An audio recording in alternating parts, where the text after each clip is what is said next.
ಸರ್ವಮಂಗಲಮಾಂಗಲ್ಯೆ ಶಿವೆ ಸರ್ವಾರ್ಥಸಾಧಿಕೆ ಶರಣ್ಯೇ ತ್ರ್ಯಂಬಕೆ ಗೌರಿ ನಾರಾಯಣೇ ನಮಸ್ತುತೇ. ಇವತ್ತಿನ ವಿಷಯ, ನಾವು ಯಾತ್ರೆಗಳು ಯಾಕೆ ಮಾಡಬೇಕು, ದೇವರ ದರ್ಶನ ಯಾಕೆ ತಗೋಬೇಕು, ಯಾತ್ರೆ ಮಾಡುವುದರಿಂದ ಲಾಭ ಏನಾಗುತ್ತೆ ಅನ್ನೋತಕ್ಕಂಥದ್ದು ವಿಷಯದಲ್ಲಿ ನಾವು ಅದರ ಬಗ್ಗೆ ಇವತ್ತು ವಿಷಯ. ನಾವು ಫಸ್ಟ್ ತಗೊಳ್ಳೋದು ಉತ್ತರ ಕಾಶಿ ಅಂತ ಹೇಳ್ತೀವಿ. ನಾವು ಕಾಶಿ ದರ್ಶನ ಮಾಡಬೇಕು. ನಾವು ಕಾಶಿಯಲ್ಲಿ ಹೋದರೆ ನಾವು ಒಬ್ಬರೇ ಹೋಗಬಾರ್ದು. ಯಾವಾಗಲೂ ನೀವು ಯಾವುದೇ ದೇವಸ್ಥಾನ ಹೋಗ್ರಿ, ನೀವು ಕಾಶಿಗೆ ಹೋಗ್ರಿ ಅಥವಾ ಬೇರೆ ಊರಿಗೆ ಹೋಗ್ರಿ, ತಿರುಪತಿ ಹೋಗ್ರಿ, ಶಿರಡಿ ಹೋಗ್ರಿ, ಎಲ್ಲೇ ಹೋಗ್ರಿ, ಆದರೆ ತಾವು ಒಬ್ಬರೇ ಹೋಗಬಾರ್ದು. ತಾವು ದಂಪತಿ ಇದ್ದರೆ ದಂಪತ್ಯ ಸಮೇತವಾಗಿ ಹೋಗಬೇಕು. ಯಾತ್ರಾ ಪೂರ್ಣ ಆಗಬೇಕಾದ್ರೆ, ನಿಮಗೆ ಫಲ ಸಿಗಬೇಕಂತಂದರೆ ನೀವು ಫ್ಯಾಮಿಲಿ ವೈದ್ಯವಾಗಿ ನಿಮ್ಮ ಪರಿವಾರ ಸಮೇತವಾಗಿ ಹೋಗಬೇಕು. ಇಲ್ಲ ಅಂದರೆ ತಂದೆ ತಾಯಿ ಕರ್ಕೊಂಡು ಹೋದ್ರಂತೂ ಬಹಳ ಉತ್ತಮ. ಅದರ ಫಲ ನಿಮಗೆ 100ಕ್ಕೆ 100ರಷ್ಟಲ್ಲಿ ಸಿಗುತ್ತೆ.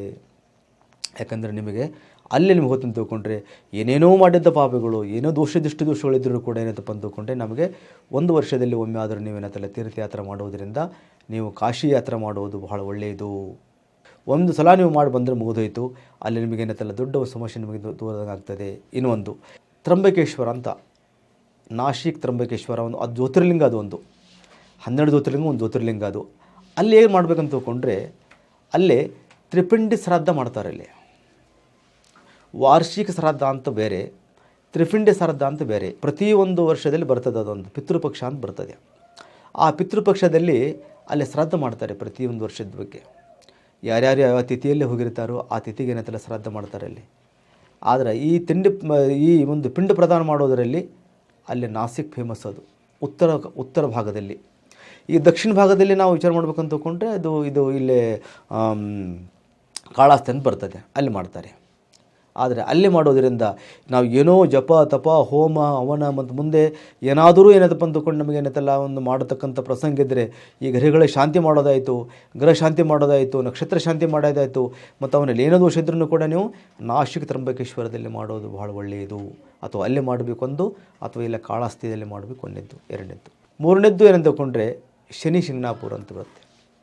ಶನಿ ಶಿಂಗಣಾಪುರದಲ್ಲಿ ಅಲ್ಲಿ ಹೋಗೋದರಿಂದ ಅಲ್ಲಿ ನೀವು ಹೋಗಲೇಬೇಕು. ಶನಿ ಇದ್ದವರು, ಸಾಡಸಾತಿ ಇದ್ದವರು, ಯಾರಿಗೆ ಸಾಡಸಾತಿ ಶನಿ ಇರ್ತದೆ ಅಂದರೆ ಶನಿ ಗಂಟು ಬಿದ್ದವನು ನಮಗೆ ಶನಿ ಹೋಗ್ತಾ ಇಲ್ಲ ನನಗೆ ಭಾಳ ತಾಪತ್ರೆ ಕೊಡ್ತಾ ಇದ್ದಾನೆ ಅಂತ ತಿಳ್ಕೊಂಡು ಇದ್ದವರು ನೀವು ಶನಿ ಶಿಂಗಣಾಪುರಿಗೆ ಹೋಗಿ ದರ್ಶನ ಮಾಡ್ಕೊಂಡು ಬರೋದು ಒಳ್ಳೆಯದು. ಕೆಲವು ಜನ ಏನು ಮಾಡ್ತಾರೆ ಅಂದರೆ, ಎಲ್ಲಿ ದೇವ್ರು ಮಾಡೋ ಮಾರಾಯಣ, ಅಲ್ಲಿ ಹೋದ್ರೆ ದೇವ್ರು ಒಳ್ಳೆ ಮಾಡ್ತಾನೆ, ನಮಗೆ ಇಲ್ಲೇ ಮನೆಯಲ್ಲೇ ದೇವ್ರು ಮಾಡಿದ್ರೆ ಆಗೋದಿಲ್ಲ ನಿಮಗೆ, ಈ ಥರ ಮಾಡತಕ್ಕಂಥ ಜನ ಇರ್ತಾರೆ. ಅಲ್ಲಿ ಹೋದ್ರೆ ನಮಗೆ ದೇವ್ರು ಸಿಗ್ತಾರೆ ನಮಗೆ, ಇಲ್ಲಿ ಕೂಡ ನಾವು ಜಪ ಮಾಡಿದರೆ ಆಗ್ಬೋದು, ಇಲ್ಲೇ ಕುಂದು ನಮಸ್ಕಾರ ಮಾಡಿದ್ರೆ ಆಗ್ಬೋದು ಅಂತ ಇರ್ತದೆ. ಹಂಗೆ ಬರಲ್ಲ ಸ್ವಾಮಿದು. ಅಲ್ಲಿ ಜಪ ತಪಗಳೇ ಬೇರೆ ಇರ್ತದೆ. ಅಲ್ಲಿ ಹೋದ ಬಂದಮೇಲೆ ಎನರ್ಜಿನೇ ಬೇರೆ ಆಗಿಬಿಡ್ತದೆ ನಿಮ್ಮದು. ಅಲ್ಲಿದೊಂದು ವಾತಾವರಣ, ಅಲ್ಲಿದೊಂದು ಭೂಮಿ ತತ್ವ ಇರ್ತದೆ ಅಲ್ಲಿ ಅದಕ್ಕೆ ಗುರುತ್ವಾಕರ್ಷಣೆ ಅಂತ ಹೇಳ್ತಾರೆ. ಅಲ್ಲಿ ಆ ಗುರುತ್ವಾಕರ್ಷಣೆ ಏನೈತೆ, ನಿಮ್ಮಲ್ಲಿ ನೆಗೆಟಿವ್ ಏನು ತೊಗೊಂಡು ಏನು ಮಾಡ್ತದೆ ಅಂತ ತೊಗೊಂಡು ಅದು ಪಾಸಿಟಿವ್ ಬಿಟ್ಬಿಡ್ತದೆ ಅಲ್ಲಿ. ಅದಕ್ಕೆ ನಾವು ದೇವಸ್ಥಾನಕ್ಕೆ ಹೋಗಬೇಕು.